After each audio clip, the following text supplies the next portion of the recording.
Hoy, natutuwa ako na nandito ka. Makakabuti to para kay Makmak.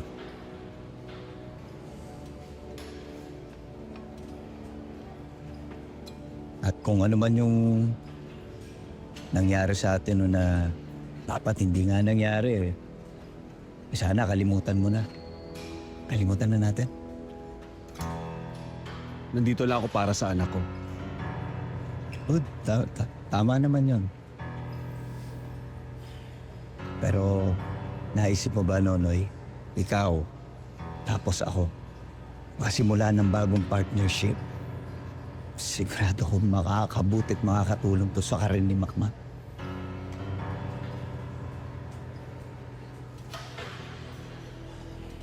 Alam mo, Noy, hindi mo na pwedeng ibalik yung mga dating nangyari na. Tapos na yun eh.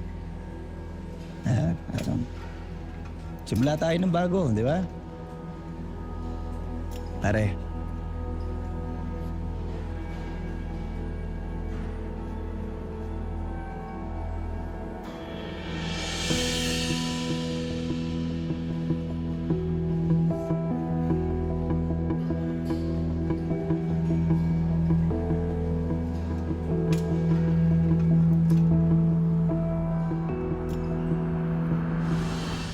Tinanggap mo din pala yung trabaho. Andito lang ako para sa anak ko. Kasi kailangan makita ko yung galaw sa paligid niya eh. Kasi hindi ko talaga gusto yung lugar na to para kay Makmak. Ginawa ko lang kung ano yung makakabuti kay Makmak. Pero hindi ako nagtitiwala doon sa kaloy na yun eh. Paano ko mapahamak si Makmak? Nadja, sorry pero hindi ko talaga gusto na nakikipag-deal ka sa taong yun. Ngay sinabi ko na yung dahilan ko. Ginawa ko lang kung ano makakabuti kay Makmak. Para sa kinabukasan niya to. Oh, Nadja, alam ko naman pero pasensya na hindi lang talaga mawala sa isip ko na baka kung anong mangyari kay Makmak. Wala pang ang ginagawa yung tao eh. Pinag-iisipan mo na. Okay, sige.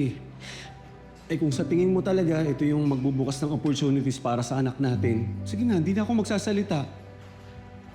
Basta, dito lang ako para bantayan siya. Kaya kong pangalagaan yung anak natin.